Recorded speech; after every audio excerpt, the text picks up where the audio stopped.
Hello ladies and gentlemen, and welcome to Falling Through the Ropes. This is our very first episode, and what an episode we have in store for you. Not only have we got interviews from China and Helsinki, we've also got competitions for you. Could you be a commentator? We'll find out later on in the show. Also, some very, very bad jokes. And to put the cherry on top of the cake, we have got the one, the only, cosplay killer himself, Adam Lowe. That's right, ladies and gentlemen, Adam Lowe is back in the wrestling world. So it's absolutely great to see you again. It's been bloody ages since the last time I've seen you. I know you had to step away from wrestling for a bit, right? And are you okay to talk about that? Yeah. Yeah. Well, I did not expect that to come up. Yeah. Okay. Yeah. Yeah. God. Okay. Yeah. Okay. Yeah, screw it, nothing off the nuts. I have nothing left to care about in the wrestling, so I'll do it. Fantastic, mate. So yeah, before we talk about you, I think we should get straight into the first interview. We're going to go all the way to Helsinki. And to be fair, he's done some brutal matches, and we've actually got some clips to show.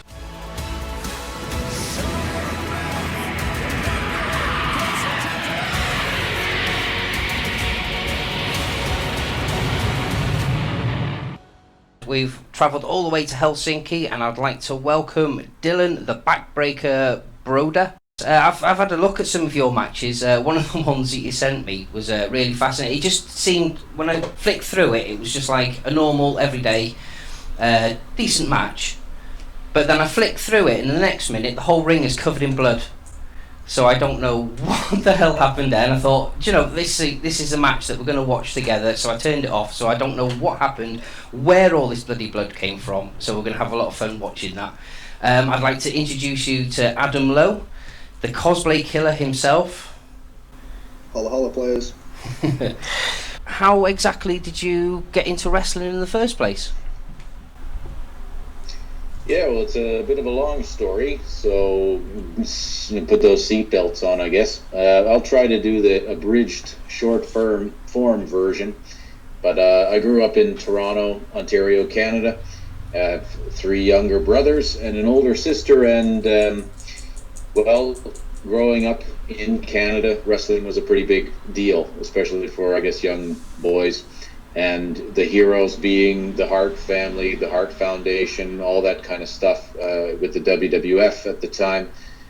And it was one of those kind of dreams, things that you're a kid and you want to be a fireman or an astronaut or something. And the 4 of us, my brothers and I included, wanted to be wrestlers like the Harts. And we were breaking furniture in the basement. I got some VHS tape recorder for Christmas one year, and doing all this kind of crazy stuff, all the way to I was doing backyard wrestling with the friends, and doing a bunch of stupid stuff that I don't recommend you guys do at home. But basically, then when I kind of had an opportunity to train and maybe pursue wrestling.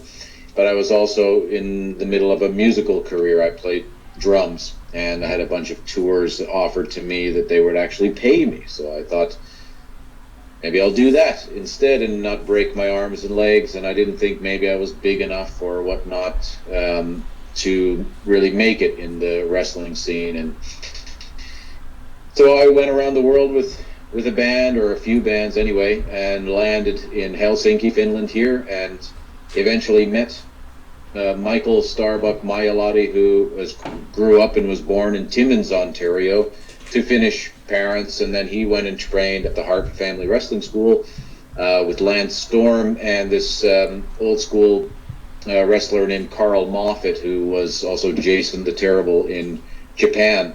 Really old school, gritty, brutal dude who taught it the old school way. And then you had Lance Storm, who had this kind of really technical finesse style, maybe more new school at the time anyway. So Starbuck, as I call him, Buck, he taught me. I met him here and we clicked, being Canadians, and when he opened his wrestling school for Slam Wrestling Finland, I was first in line. And that was 3 years ago. So ever since then, I have been ranking up my wins and losses and getting that experience down, wrestling in, I think, 6 different countries now. So it's been quite a ride so far anyway. So wrestlers often find themselves doing it because you've grown up with it. I wanted to do it because I was a kid. Let's pretend I am an outside, never seen wrestling in my life. I'm scrolling across social media and I see this thing. It's wrestling. In how you can't sell it to me. Why should I watch wrestling? That's a great question, because living here in Finland, it's not anywhere close to mainstream, and it's looked upon as kind of, why would somebody buy a ticket to see a fake fight? And right. That's usually the big question, or they just don't really get the point. And I think that the idea that there's no competition there is actually quite false, because even if you think, I mean, the cat's out of the bag that it's a predetermined ending here, the way that you succeed in pro wrestling is you are competing with your fellow wrestlers, because whomever gets that crowd support, whether it's they hate them or they love them, they are going to be wanted to perform, wanted to wrestle on the next event, and people might buy a ticket because their face is there, and when that face has value, they move up, and maybe in the end of the day they succeed. And that competition, if you're not able to draw those people, if you're not able to get those people, then you are going to lose. Whether you win a match, it's not really the point. It's if you can win the people by winning their emotions. That's the real difficult thing. And I would say that pro wrestling is one of the most unique art forms, martial art forms in a way as well, in the entire world. Because if you think about it, it's this incorporation of so many different art. There's the fighting arts that are really well incorporated there. You have catch wrestling from old British style, and old Olympic style wrestling. There's collar and elbow wrestling. There's huge history there. And then you have this entertainment element of characters and stories, and there's mini stories that involve just in that small match, and there's big stories that might carry on for years and years. And then on top of all of that stuff, you have the audience, and they are also there. They're interactive. They're literally in the middle of it.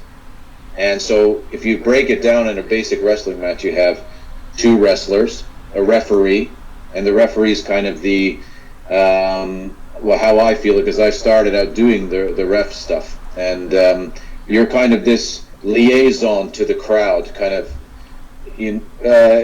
basically, if the crowd watches the referee, or the referee's just there, it's kind of like telling the people, like allowing them to follow through what is the story of the match. And then that 4th member of that basic idea is the audience.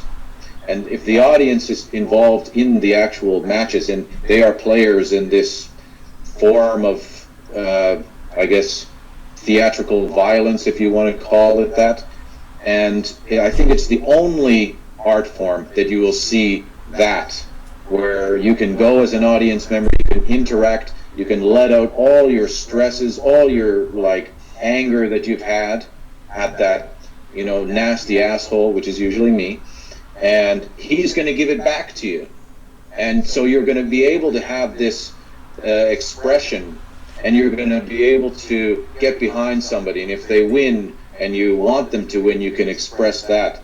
And these genuine, real emotions are, if done well and properly, and as a profession or professional level, that's, I think, where the magic comes, and that's real professional wrestling, which is unlike literally anything on the planet right now. Awesome, dude. Thanks. Thank you so much. Watching passion of people trying to explain it, it's cool if you're inside and you're like, no, you don't get it. Wrestling's awesome. So trying to explain it to someone that has no clue. That, I think, is one of the biggest factors of wrestling today, to bring people into it, to be like, look, what we do is really cool. Can be a part of it. You can experience it too. So I love hearing that. Thank you. No problem. It's an uphill battle here in Finland, because they've even coined the term show wrestling. So they don't want to call it pro wrestling.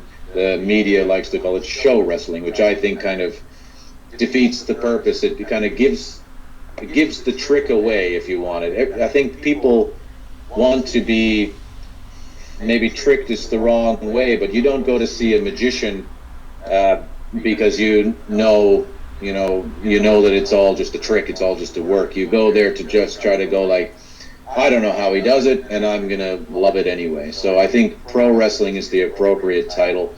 In anywhere you go in the world. Of course, there's lucha libre or puroresu or whatever you want to call it in Japan, and catch wrestling in France still, I believe. So, but I think those all still kind of give it that legitimacy. They don't give it away right away. But yeah, it is a definite passion of mine. I'll admit it. Good. That's it from me, Jay. Fantastic, brilliant.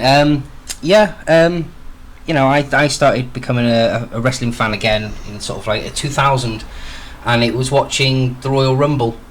Channel 4 decided to show it live, so I was watching it 2 a.m. Hadn't seen it really since probably WrestleMania 6. So watching the Royal Rumble, I didn't expect half the stuff to happen that it did. You had the Dudley Boys against the Hardys with that table match, was absolutely unbelievable. Even I was stood there thinking, this isn't the wrestling I know. Are they actually really doing this? And then Mick Foley and Triple H came on for their street fight, and that was basically the holy moment for me, where I absolutely we're not child friendly here. Well, I suppose we are. We're not. We can swear if we want, but yeah, because we're going to show a lot of, especially from the backbreaker here. Right, so I'm going to see if I can get this clip to... Okay, I'm intrigued. So I know absolutely nothing about you, Dylan. Now that I know a little bit more about your background, I'm intrigued, dude. Let's have a look. You did the first death match in Helsinki, is that correct? I think it would be the first death match in the Baltic countries. So that would properly be labeled as a barbed wire body bag death match, was what it was actually called. Yeah, let's get into this. It's only a clip, this one. Matches. All right.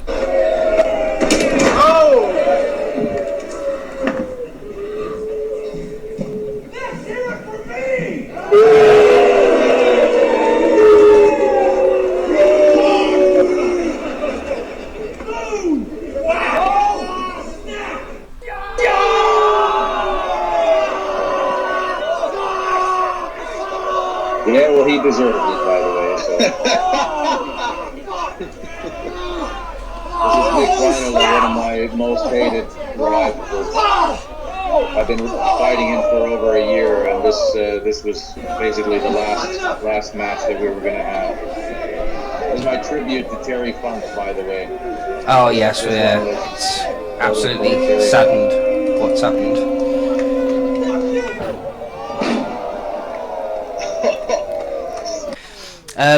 I absolutely love barbed wire matches. I suppose the main question that anyone's going to ask you is, was that barbed wire actually real? Yeah, it was. Because in all fairness, the WWE have been known to use fake barbed wire. You know what I mean? So I'll tell you the biggest reason why I didn't use fake barbed wire is because it costs so much more. Yeah. It's more effective. Just if you want it to look real, just do it for real, isn't it? Yeah. So. I'll show you the pictures of my back if you want, and I can send you those things if you want. Yeah, that'd be fantastic. The exact same thing. It's like, are those real tags? Is that really glass? And it's like, if I knew there was a way that you could fake this, and that there are not real tax out there? Do you not think I would be doing that?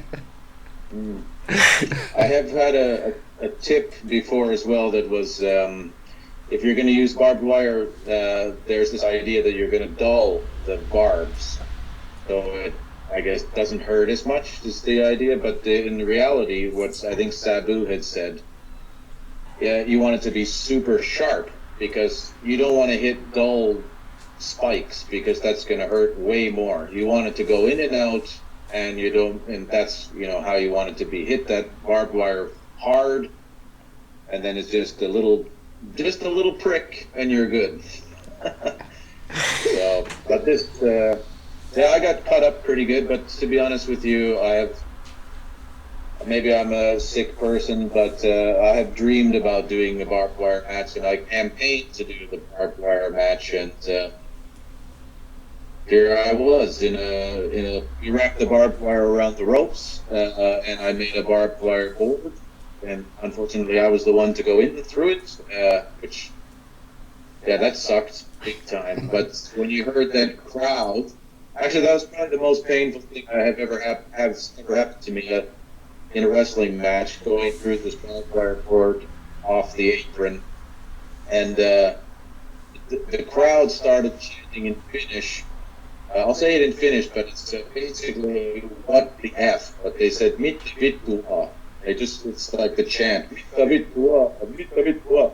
And when I heard that, like, it started getting louder and louder and louder, and the pain just started going away because I realized I shocked those. There is at a black metal festival, so it's black metal festival. They're all pouring cow's blood on them on the stage, and here we are, like, just messing ourselves up in this barbed wire match, and we got them to chant this "What the F," and that was like a huge badge of honor for me, I'll tell you.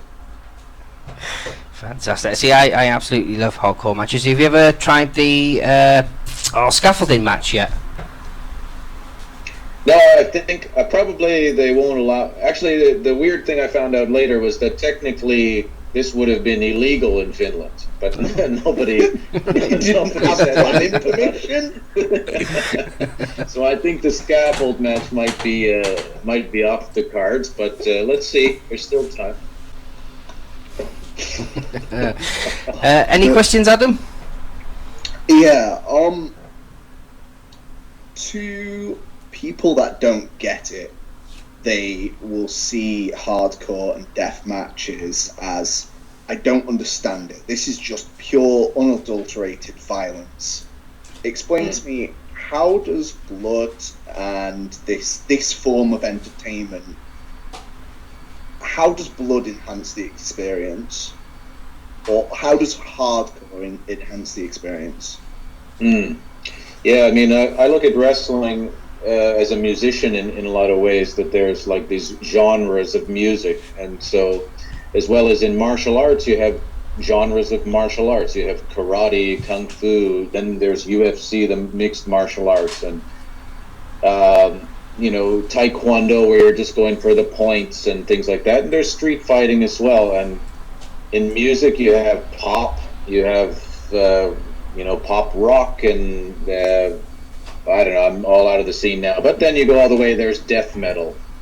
Yeah.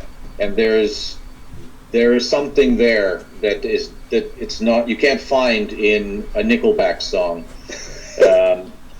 You know what I mean? So, but yeah, but not saying Nickelback's. Well, I'm not going to say anything about Nickelback. But anyway. You had one chance. You were like, you know what? I'm Canadian. I can say it. Nickelback. It's going to change my music to Nickelback these days. Actually, when I was at the Black Metal Festival, that was Nickelback was going to be my entrance music. But yeah, so I think that this hardcore wrestling with the death matches, it's just like, I might have the my Bluetooth failed. So basically, I think the hardcore matches are like hardcore punk, and then the death matches are like death metal. And the violence in a fight, chances are there's going to be blood. There's blood in boxing, there's blood in kickboxing, there's blood in MMA, all the time. Because you're in a fight and it's a real deal. And I think in old school wrestling, if you look at the Memphis style stuff, there was blood a lot. Yeah. Because they were in a fight, and it didn't have to be in a cage match, it didn't have to be barbed wire or gimmicks or whatever you want to do. It was Ric Flair and Terry Funk or whatever just slugging each other to the point where they're bleeding, and bleeding a lot. And I think that I get it where people can't see the point because they look at this as like a show. And well, why would you bleed? Why are you using real blood? That's the other thing. That how come it's real blood? Why wouldn't you just use fake blood? Which I got in huge trouble in the next match that you'll probably show. We were at a kickboxing event, and I know I'm going off topic here, but maybe I'll save that story for that one. So, but I think it's necessary, these death matches and things. I have to be honest with you that I'm a huge death match fan, but the current state of death matches, I've become like desensitized, and I'm really a huge fan of the Japanese old school, even Texas death matches, where it was like full of emotion. And what I wanted to do in this death match, was show that emotion, that like this. I really actually hate this guy. That is like in reality, I don't like him, and I have been paired with him for a year, and they keep putting me with this Mick Vinyl, this big Estonian idiot. And so when he agreed that we will do the barbed wire thing, like we didn't talk before the match. This whole idea of wrestling is choreographed. We knew how it's going to end. It's a body bag match because I didn't want to build a coffin, basically. So we had the body bag, and I thought it was more disturbing anyway. You zip the guy up to win, and we just went and beat the shit out of each other. And if you want to say for real, I don't know, but there was real emotion there that we had towards each other, and I think that's what death matches these days are lacking. That they are just violence for violence, which I like that too, don't get me wrong, but if you watch Onita versus Terry Funk's all over the place in this conversation, but for good reason. The guys were crying at the end, Fans were crying. It wasn't just because the barbed wire was exploding, people were shocked. It was that there was something real happening. And I think that when you can get that in wrestling, I don't know did we get that, but when you invoke a real emotion out of somebody, that's what I think is special. And if death matches can do that, and they're not for everybody, but they're for some people. So just like you guys and myself. So why the hell not? Exactly, cool, absolutely. Cool. So, I'm intrigued to get into this match and find out where the hell this blood came from. Right. So this is a K1 ring. It is. Yes. You intrigued already, Adam? Yeah, you know it. Right, let's go for it. Okay. So here's this is Solo. He's. I was not expecting that outcome from the beginning of the match. The beginning of the match that's very lots of in and outs, lots of basic storytelling in the way of, well, here's the out of the hold. For it to evolve into that, I was okay. See what I mean? And I actually skipped through that. So 1 minute it was just a nice clean fight, next minute blood everywhere. I was just saying, when we went back to the trainer's room, because we were ordered to go, and just to look at the cut, and the first thing that they said was, how much of this is paint? And we were like, none of it. They were like, it's real, all real blood? Yeah. Then they're like, oh. So then it started to set into their minds that, like, wait a minute, we didn't just book two clowns here, you know. Yeah. But a really good experience, and that was a place that hardest crowd to work in front of, because they didn't want to like it. I'll tell you that for sure. They wanted us to fail bad, I think, to just kind of expose that, whatever, you know, the real fighters are coming up next, and, you know, so I'm not saying we did the best ever, but I think that I was really proud of the fact that we did get a good reaction, and that I think, won them over to a good degree, at least. See, and I bet you the real fighters didn't give as much blood as you two did, to be fair. Yeah, not at all. Right, so we're sort of coming towards the end. Have you got anything that you'd like to ask Adam?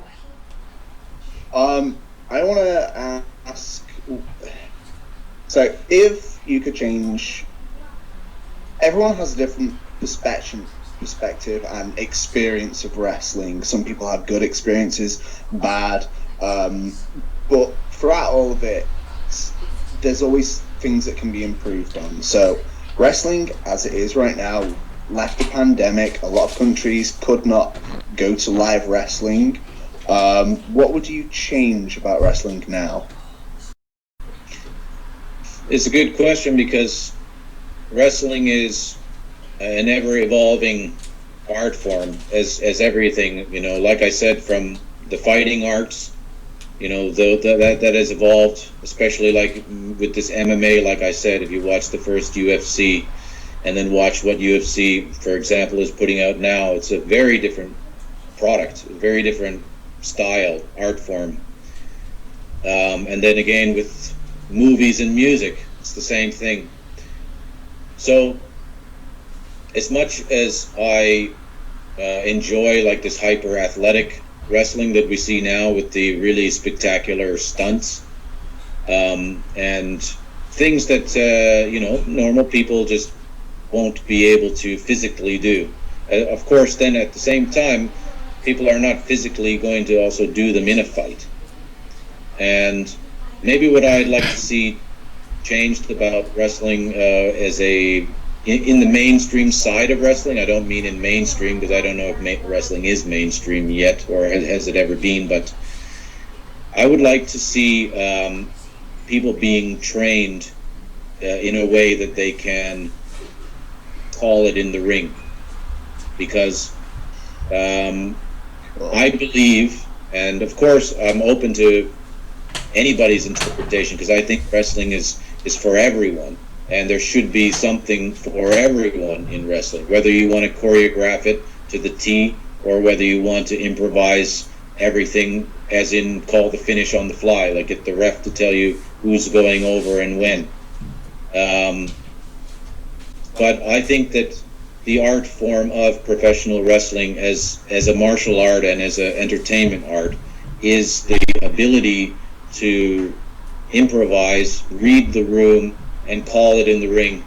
And that's what, I mean, I can't say that I'm a master of it, but that's what I aspire to do, and that's how I was trained, and I'm really thankful I was trained that way, because I've been in certain situations where I get flown into Switzerland, for example, and I have never met any of the wrestlers before, and the flight's late, and I'm waiting for the driver, and eventually I get there, and I got 2 hours before the match, and it's a 6-man tag all of a sudden, and these guys want to do all kinds of crazy spots and things like that, and I'm just like, well, let's just go in and do whatever, you know. What's the story? It's everybody knows who they are, so let's tell a story.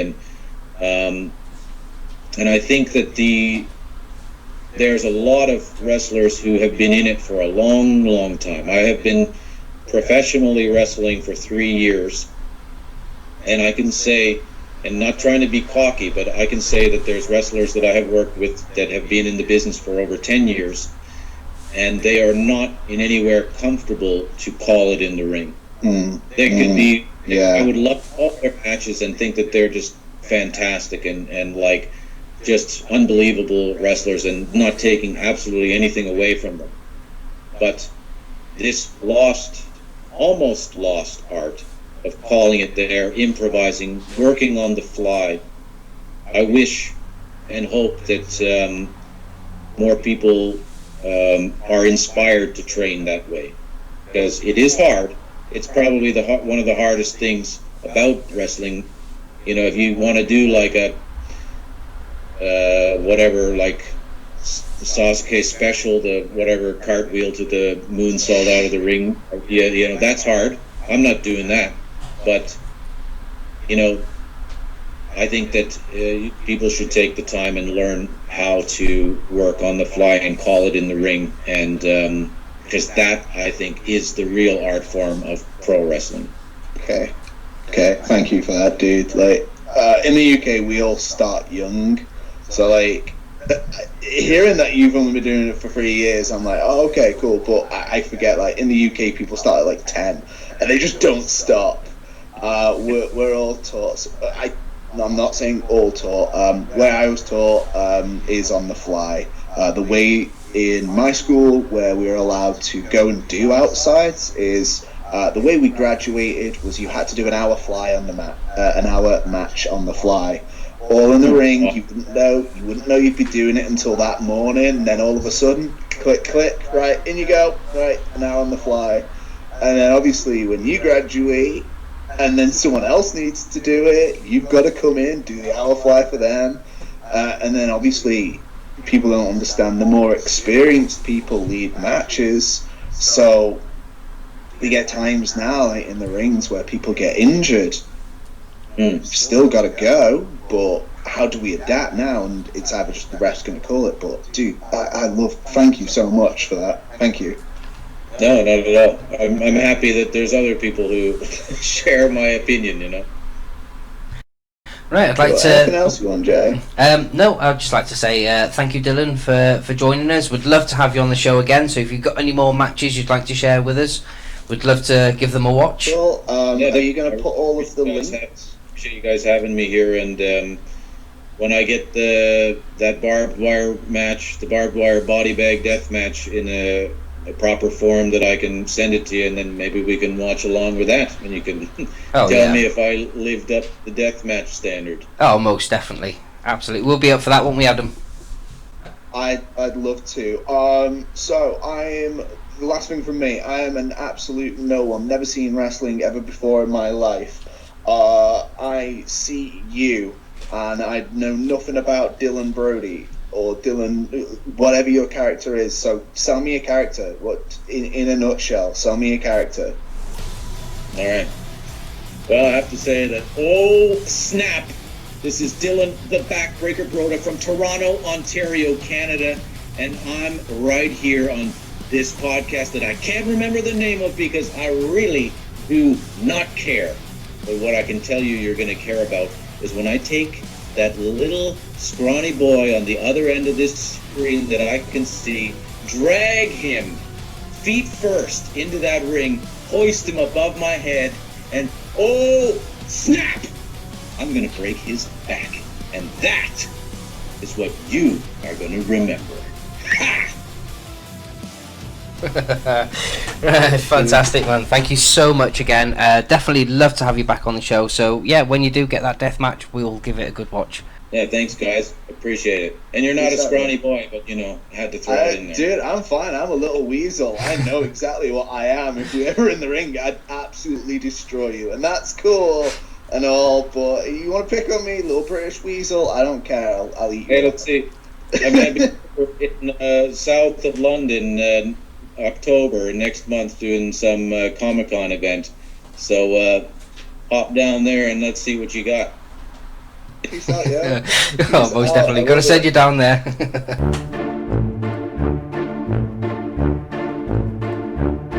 Right, so we've come to the part of the show where it's a bit of a competition, and it's the worst wrestling joke.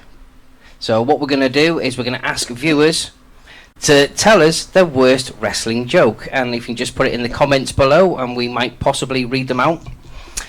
So I'll give you an example. So, you know, what lights up a wrestling ring? What? The match. Wow. See? Wow. Proper bad, but let's see if you can do even worse than that, and we want to read them out in our next episode. Jeez, that's bad. Right. I also challenge you, Adam, to also come up with one that's worse than that as well. Yeah, go on then. My current one is CM Punk. Oh yes. So I take it you've heard about him getting the sack and everything else. Yeah, I keep out of wrestling, but that has gathered so much attention that even I see it. Yeah. So, I mean, fair play. That's some good publicity. Most definitely. It's like the first time that he got suspended. I thought everybody seems to think that it was a real thing, but I think it was more of a work, because he'd been injured at the time. He was already on his way out. So what a good way to actually write it into the storyline is that he's pissed off a load of people and he's been suspended for it. It doesn't matter if it's a work or not. It has gathered publicity on a scale that isn't typical for wrestling. Like, there aren't many things that can trigger this kind of level of publicity, and it is multiple times now across his career that CM Punk has been able to do that, so he's still the greatest in the world at publicity. Yep, completely agree with you there.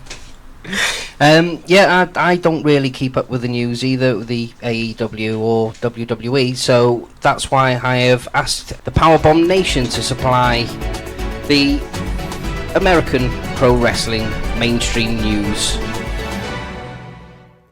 Hello and welcome to the Powerbomb Nation Insider. For all the news that is news in the world of professional wrestling, I'm your host, Dwight Couch, and we thank you for tuning in.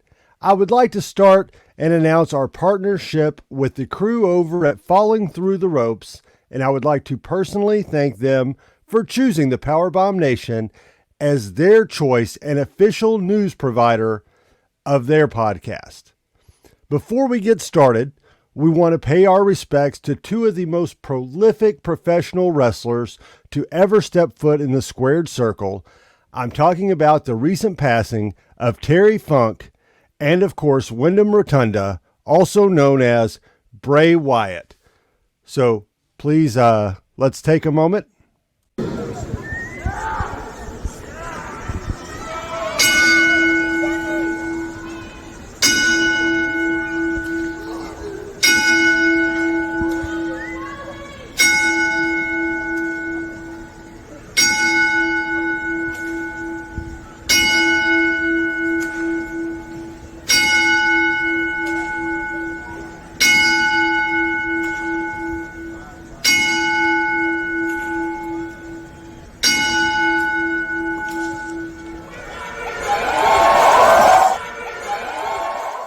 So I was in attendance at the tribute show that took place on SmackDown just a mere week ago, and to say the least, it was a very, very emotional experience, and we thank you, Terry Funk, and we thank you, Bray Wyatt, for everything that you gave us. And now, on to the news. So AEW grabbing the main event of headlines, seems like all week this week, and they fired one of their top stars. That's right, Tony Khan and AEW officially come to terms and fire the one and only CM Punk. And we had a press release from AEW and Tony Khan. Let's take a look at that now. A statement from All Elite Wrestling and Tony Khan. All Elite Wrestling has terminated wrestler and employment agreements between Phillip Brooks, CM Punk, and AEW with cause effective immediately. The termination was confirmed today by Tony Khan, CEO, General Manager, and head of creative of AEW. The termination follows a week-long investigation of an incident occurring backstage at AEW All in London on Sunday, August the 27th. Following the investigation, the AEW Discipline Committee met and later convened with outside legal counsel before making a unanimous recommendation to Khan that CM Punk should be terminated with cause. Khan offered the following statement: "Phil played an important role within AEW, and I thank him for his contribution. The termination of his AEW contract with cause is ultimately my decision and mine alone. Of course, I wish it didn't have to share this news, which may come as a disappointment to many of our fans. Nevertheless, I am making the decision in the best interest of the many amazing people who make AEW possible every week. Our talent, staff, venue operators, and many others whose efforts are unsung but essential to bringing our fans great shows on television and at arenas and stadiums throughout the world." So there you have it. CM Punk no longer with AEW. This all stems from an altercation between CM Punk and Jack Perry at AEW All In, which resulted first in both men being suspended while the investigation was underway. According to one source, Perry stated his comments aimed at Punk before his match with Hook were merely to draw heat from the crowd. Punk forcefully shoved Jack, and then when Jack confronted CM Punk, this led to the alleged chokehold from Punk to Perry, and we all know how this supposedly ended.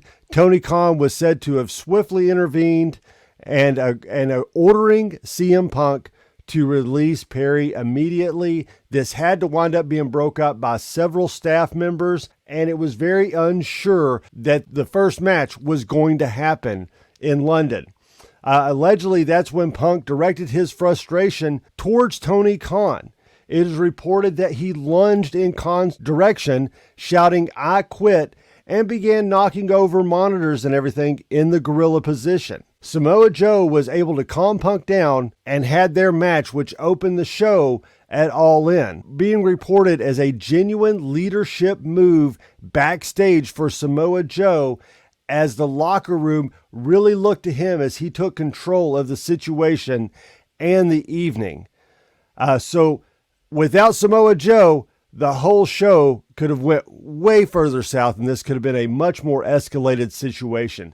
But what do you think about Tony Khan firing CM Punk and parting ways with AEW? Is this the right move? Is this something that's going to hurt them long term? Was Phillip Brooks' contract with AEW the reason they're able to put that many fans in seats and keep the doors open? Only time will tell. AEW existed before CM Punk. Let's see if it exists after CM Punk. That's not the only headline AEW's been grabbing this week. A little bit better news is that the American Dragon, Bryan Danielson, is expected to be back in action very soon. We've seen him make his reappearance on AEW Collision this week, signing a contract for a match between himself and Ricky Starks. Of course, Ricky Starks is also suspended for about 30 days from now, so it gives Bryan Danielson just enough time to heal back up and be ready to go. And hopefully this will all go down at or before Wrestle Dream, a newly announced pay-per-view by AEW that is held to honor the late Antonio Inoki. And we are super excited to see this because Wrestle Dream goes down October the 1st in the hometown of Bryan Danielson. That's right, Seattle, Washington. And we are super excited for the return of Bryan Danielson, the American Dragon. You know, that's just something I'm never going to get used to, is Bryan Danielson after so many years of Daniel Bryan. But in other news, lots of fans were very excited to see that John Cena returned to the WWE this week and even hosted the premier live event Payback, and even found himself donning the black and white shirt. Oh, wait, that's not John Cena. That's Ernest P. Worrell. There's John Cena. and he even found himself donning the black and white shirt of a referee as he officiated the match between the one and only The Miz and L.A. Knight. Yeah, Cena is scheduled to work with a handful of SmackDown tapings during his run, and at least the Superstar Spectacular that we'll see coming from India really soon. We'll have to wait and see where Cena's return will lead and how long it will go. We're told that Cena is locked in for as long as the writer's strike continues, so this could be a relatively short run with just a handful of dates already announced, or it could be an even lengthier run. We'll just have to wait and see how long the writer's strike lasts. I would personally love to see John Cena come in and put over the likes of Grayson Waller, or have an absolute 5-star banger with the American Nightmare, Cody Rhodes. Maybe his run gets to be extended. We could even get the heel run we've been so desperately wanting out of John Cena for so long. In other wrestling news, Ohio Valley Wrestling, the legendary training grounds that has put forth legends such as John Cena, Cody Rhodes, Brock Lesnar, Randy Orton, Batista, CM Punk, The Miz, and more, is set to be the center of a new Netflix docucenter that releases September the 13th. Developed by the creators of Last Chance U and Cheer, this wrestling documentary is going to follow legendary wrestler Al Snow as he takes over the reins when he bought OVW. Unfortunately, OVW's finances are in shambles, and he has to sell a majority ownership to Kentucky radio host Matt Jones. How will this partnership work? Will OVW survive? Will the legendary arena be able to stay open and continue to train the legends of tomorrow today? We're going to have to tune in on September the 13th on Netflix and find out exactly how it's all going to go down. I've had the pleasure of going to many OVW events over the years and had the pleasure of meeting superstars such as Chris Silvio and many more, and I'm super excited for this documentary series to continue, because as Seth Rollins said on the Inside the Ropes or After the Bell podcast with Corey Graves, Seth Rollins talked about the current wrestling boom that we're facing in professional wrestling right now when he brought up AEW as the example, selling 80,000 plus seats in Wembley Stadium, making it one of the largest events in professional wrestling history and supposedly the largest gate for paid tickets in professional wrestling history. We are in the midst of a wrestling boom right now, folks. It's never been a better time to be a wrestling fan. You got anywhere from 8 to 9 products on TV, plus your premium live events. So it's a good time to go out there and see some professional wrestling. But before we leave you today, we wanted to talk about one last thing that happened at Payback, and that is the return of Main Event Jey Uso. And Cody Rhodes announced last night on the Waller Effect that he pulled some strings and got Main Event Jey Uso traded to Monday Night Raw. That's right. Main Event Jey Uso is on the red brand moving forward, and we're going to have to see where he can go in singles competition now that he has officially broke away from the bloodline and his brother Jimmy. So how far do you think Jey Uso's Main Event singles run can go? Let us know in the comments below. Well, that wraps it up. That is all the news that is news in the world of professional wrestling today. I'm Dwight Couch. You can follow me at Powerbomb Nation on all the social medias. Make sure you drop a like and subscribe to the Powerbomb Nation, and more importantly, a like and subscribe also to our partners over at Falling Through the Ropes. Please like and subscribe to them all. Thank you so much, and have a wonderful day. Yeah, it's been a while since we've actually worked together. The last time I remember was you actually used me as a step to get into the ring. Yep, you were a good step. A good step. See, I always thought that we could have developed that a lot more, you know what I mean, to the point where, you know, you'd end up kicking the shit out of me, to be fair, you know what I mean? I don't know. I don't know what I'm going to do half of the time when I'm wrestling, let alone the future on, but I think interaction is great, and I mean, I'd love to beat the shit out of you. Like, you've just got such a beatable face. Oh, yeah. Do you know, from a wrestling term, I won't take that offensively. No, that's like a great compliment. If any heel turns around, it's like, you know what, dude, you've just got a face that I want to punch. Take it as a compliment. Oh, definitely. You know, it's something we'll have to develop. To be fair, you know, I'm quite happy to take have you put me through a table or something, you know, just for the buzz of it. I'm not a wrestler. I've never trained as a wrestler, but you'd go for a table. I would go for a table with you. We can make that happen. Yeah, it's got to be filmed, right? And you know, we'll stick it on the show and see if I survive for the next episode. Yeah, we will do it. That is you committing to it now. I am committing to it now. Charity drive. I'll put you through a table for charity. Yeah, you organise it and buy the table, and I'll go through it. You're committing to it now. This is a commitment. You can't back out. No, I've got no intentions of backing out. I will go through it. Right, okay. But yeah, you had to sort of step away from wrestling for a bit. Yeah. Would you like to sort of talk us through what actually happened with that? I messed up. I faked my own death, which I did not do very well, and I sent messages out to people to be like, hey, memorial, I'm dead, memorize me.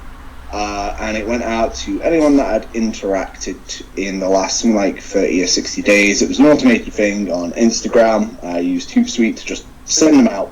And it went down the wrong way. The plan was to come back as an undead character, very much like your Undertakers, for a Halloween show. And the wrestling, small bubble in the Northwest did not like it. So I wasn't allowed to wrestle in the Northwest for a bit. So I left wrestling. Just left wrestling. So what made you come back? Because you wrestled this weekend, didn't you? Yeah. Wrestling is a lot bigger and wider than Twitter and social media would make you believe. Wrestling, we get stuck in little bubbles, and it's hard to escape those bubbles. But then when I remember, oh, holy heck, there's a whole world out there, and it's not just what's on my front doorstep, reaching out to people, I was like, you know what, I just enjoy it too much. It's part of me. And I recently broke up with my partner. If I didn't break up, I would never have come back to wrestling. There are so many parts of wrestling that I do not like, and that's from a fan side of things. You will never see this, but from a inside kind of thing, it hasn't really moved on much, and it's still a lot of bullying and hush hush and clicky and politicky. So there are so many bits that I don't like, but I had to come back because I just love it, and I am not myself when I'm not doing it. It is my favourite thing. Yeah. And if I wasn't, I would be like, in the last year I put on 2 stone because I just lost all my confidence. And it's only recently I've been working it off, but I'm just man, without it, what the heck do I do with myself? So how did your match go this weekend? I had a few. I did Comic-Con in Wales, in Wrexham, with PCW. They're a fantastic group of lads and lasses. And we've just interviewed that guy from Finland, where they were playing to a crowd that aren't wrestling fans. Yeah. The Comic-Con lot, they were not wrestling fans. There's a weird niche cut over at the moment where it's becoming more into that nerdy, geeky culture because it's storylines. It's over the top storylines, so it naturally fits in there. It's a comic book, but with violence. Yeah. Well, pretty much most comic books have violence nowadays, don't they? So. Yeah. So performing in front of crowds that just weren't wrestling fans, I find the best. Yeah. I love hooking people in. So like IRL, Adam, I'm a huge geek, massive geek. I played Yu-Gi-Oh all of my life. I love Yu-Gi-Oh. So I got to cut Philip Michaels with a pot of greed. I was doing paper cuts with pot of greed on him. Like, oh, the crowd were like, through the power of blue eyes. I'm like, not blue eyes. No. Draw 2, and then I'd cut in between his fingers. And people were really getting into it because I'm giving them something that they like. Yeah, absolutely. And then the finish to both of my matches. So I did day 1. And then the same people weren't there, so day 2, a whole different people, and I was working through, and I love D&D. I absolutely love D&D. So I have this huge bag of dice. I'm talking D20s, all different sizes, shapes, colours, sparkly, everything. I went under the ring, got them out, and poured this massive bag of dice all across the ring. People were like, yeah! But bumping on dice is not pleasant. I can gladly say I prefer tack bumps than dice. See, I've never seen you take tacks. I didn't know that you took them. Yeah. I'm like, my character is obviously, I'm a one of the most technical wrestlers, but no, I love hardcore. I love it. Do you know, you've got to send us some of your hardcore matches. Okay, yeah, definitely. Yeah, cool. So what's your most brutal match that you've done? My most brutal is the hardcore match that I did with Mitchell Starr at the first WAW Pride show. We wanted to tell the story of complete polar opposites, so I highly recommend you look it up. It's on WAW's Twitch. I'm sure there are excerpts out there on YouTube, but we thought it would be a really good moment to symbolise coming out for me to go through a door. Yeah. Like a wardrobe door to the outside of the ring, and it was covered in thumbtacks. So in that match I get hit by traffic cones. The most painful part of that match was not actually the door. It was I took a DDT from the apron to the outside onto a TV monitor, and that's the most painful bump I've ever taken because it had no give. I thought it'd be cool if it smashed and it went through. It didn't. It hurt, and my head wobbled. So there was a moment where I was in and out and phasing, and Mitchell had to call things to me because I didn't know where I was. I genuinely didn't know where I was. So there are bits of that match where if you watch it, puts a pin over my head, hits me, but because I can't, I don't bump. I'm just falling at this point. Yeah. Yeah, that's the most hot, like the hardest match I've ever been in. Right. So what's all again for him? So I'm pretty sure you already sort of said this, but what's your favourite part about wrestling? Is it the crowds? Was it?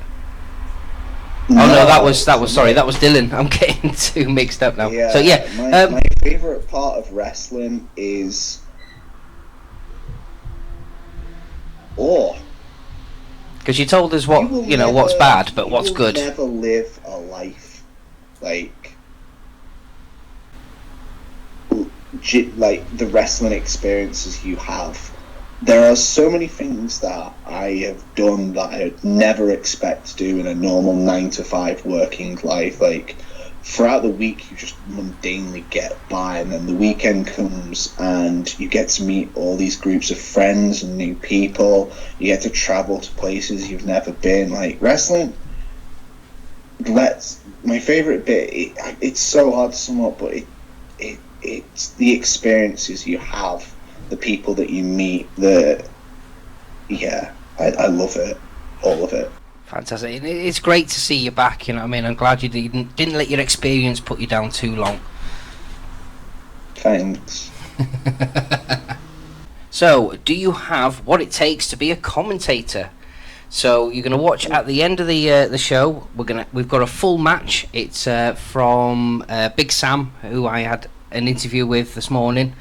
Unfortunately, we weren't able to talk through the match with him because Skype wouldn't work at all, so we had to sort of record it all through several different devices, try and do the interview through my phone and his phone. It was just absolute nightmare. But so we're going to use it for this competition. So if you think that you can be a commentator, the next Jerry Lawyer or Jim Ross, we want you to record yourself commentating this match, and we'll show this at the end of the show.